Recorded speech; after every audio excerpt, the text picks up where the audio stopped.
Okay, so let's have a look at the Wireshark capture. Here's the IP address of one of the routers, 10.13251, and that router is sending a multicast to 224.0.0.5. Here's the other router, 10.132, sending a multicast to the same destination IP address. Again, I'm going to go a little bit more in detail here. Hopefully you'll learn something. Source MAC address is this. That's the destination MAC address for OSPF at layer 2. So this is the layer 2 frame. So the vendor portion is 01005E. Host portion starts with a 0 followed by 23 bits taken from the IP address. So if you look at these 24 bits, first bit is set to 0, then remaining 23 bits is the actual IP address. In this case, it works out to be the same, so 000005. That is the multicast MAC address for the IP version for OSPF multicast address. Okay, type at layer 2 is 0800. That means IP version 4. So at layer 3, we see IP version 4, source IP address, destination IP address. We see information such as DSCP. Once again, very important traffic here. Class selector 6. One of the highest types of traffic from a quality of service point of view. More important than voice over IP, video, or any other type of traffic. Very important traffic. Scrolling down now through the Wireshark capture. Source IP address, destination IP address. Protocol at layer 3 is OSPF. So in other words, the protocol used at layer 4, as we can see here, is OSPF, or Open Shortest Path First. Let's have a look in the header. It's OSPF version 2. It's a hello packet. Here is the OSPF router source IP address. In other words, that's the IP address on this interface. OSPF area ID is backbone, so area 0. Checksum is there. Password is set to this, so we can actually see the password in the advertisement. I'm going to jump to the other router and see if I can see a problem. Version is the same. It's a hello. First problem is right here. Notice area ID. So first router, backbone area.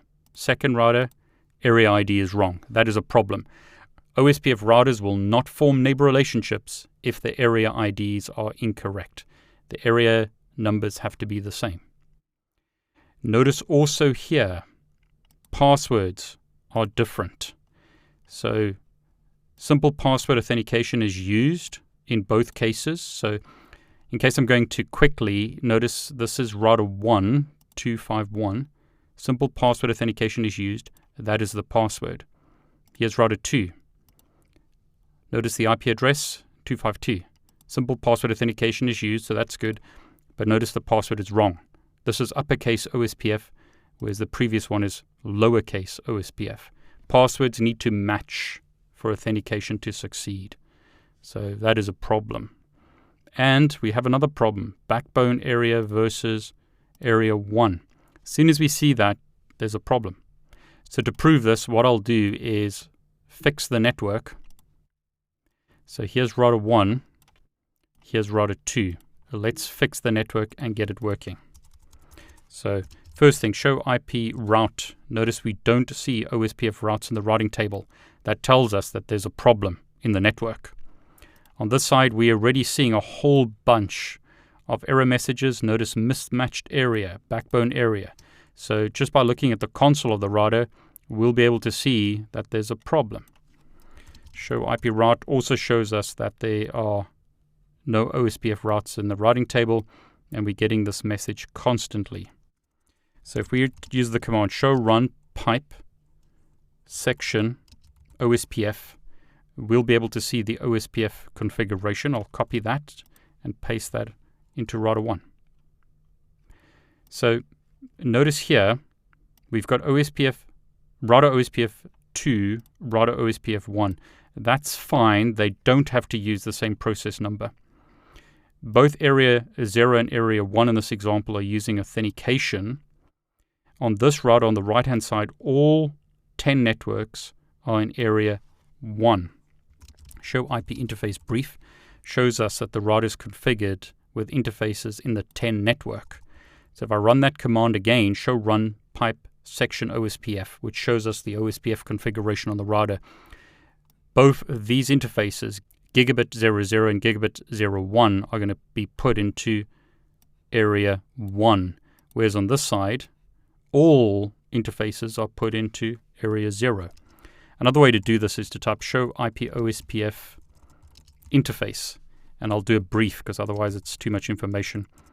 So brief, notice this interface, gigabit 01, is in area 0. This interface, gigabit 00, is in area 0. Both interfaces are in area 0. Show IP OSPF interface brief on this side. Both interfaces are in area 1. You can see that clearly over here. And I mean, it's complaining like crazy the whole time about a mismatch. So to fix this, what I need to do is remove this command and put the interfaces into area 0. So I did a copy and paste there, delete that, change this to area 0. So now show IP OSPF interface brief should show us that both interfaces are in area 0, which they are. So that's good. So we fixed the area issue. Let's run a Wireshark capture just so we can see that. So I'll give you this as a second Wireshark capture. So OSPF, what we should see now is from router 2 in the header that the interface is in area 0, which we can see there. And for the other router, it's also in area 0. So that's good, but it's not going to work because the passwords are wrong. So we still need to fix the passwords. Once again, show IP OSPF neighbor. Notice there's no neighbor relationship on router 2, and there's no OSPF neighbor relationship on router 1. They don't form neighbor relationships because there's a problem with the password. We could also do something like debug IP OSPF adjacency to see the issue. What's going on? Notice right away we see there clear text, mismatched authentication key. Debug IP OSPF ADJ. What we'll see here, hopefully, is something similar, saying that there's a problem with the password. There you go. Notice mismatched authentication key clear text. So we know that we're using clear text authentication, and we know that there's a password issue. So show run on both sides will allow us to view what the password is set as. You can see it over there. So gigabit 01. And what I'll do at this point actually is just turn off debugging so we don't get those messages on both sides. So show run interface gigabit 00 on this side, that interface. Notice the password is set to that. And on this side, show run interface gigabit 01, this interface, password is set to that. So let's make them the same. So interface gigabit 00, I'll set the password to that just by copying it from router 1. So show run interface gigabit 00, notice the password is the same. And in my Wireshark capture, notice we're seeing negotiations with database updates. The routers are exchanging database information with each other because they formed a relationship. That wouldn't happen if there was a password mismatch. Routers will only synchronize their databases or update one another if authentication passes and a bunch of other things are right, including the area number. So we fixed two things. We fixed the area, we fixed the password. So at this point, I'll stop that Wireshark capture so it doesn't get too big. And I'll save that as OSPF TS1 fixed. Okay, but to prove it, notice on the routers, loading is full. This side, loading is full.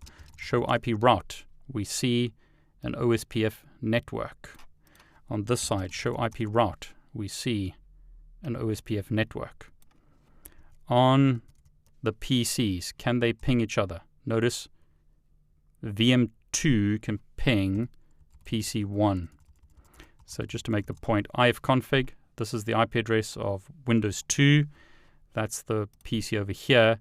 and I'm pinging PC1. So ping PC1, here's PC1, ipconfig, IP address is this. Can it ping PC2? Yes, it can. We fixed the issue in this network. 2 problems. Area number was wrong. They need to be the same. OSPF routers will not form neighbor relationships if the area numbers are different. The password had to be the same. Now, it's a really bad practice to use clear text authentication. So once again, we can see the passwords in clear text here. There it was still an issue. Notice the password was wrong over here. And then when I fixed it,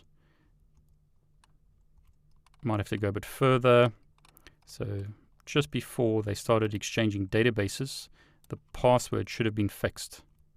So notice there is router 2, password is the same as router 1. Router 2, router 1, password is the same. And then they were able to exchange databases with one another. In other words, form an OSPF relationship and exchange data.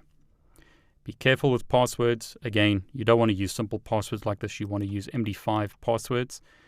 At least it's hashed. It's not perfect, but it's better than this. Anyone can capture these passwords and see what your device's passwords are and then inject routes into the network. Not a good idea. Okay, so I'm hoping you're enjoying these troubleshooting videos. Let me know.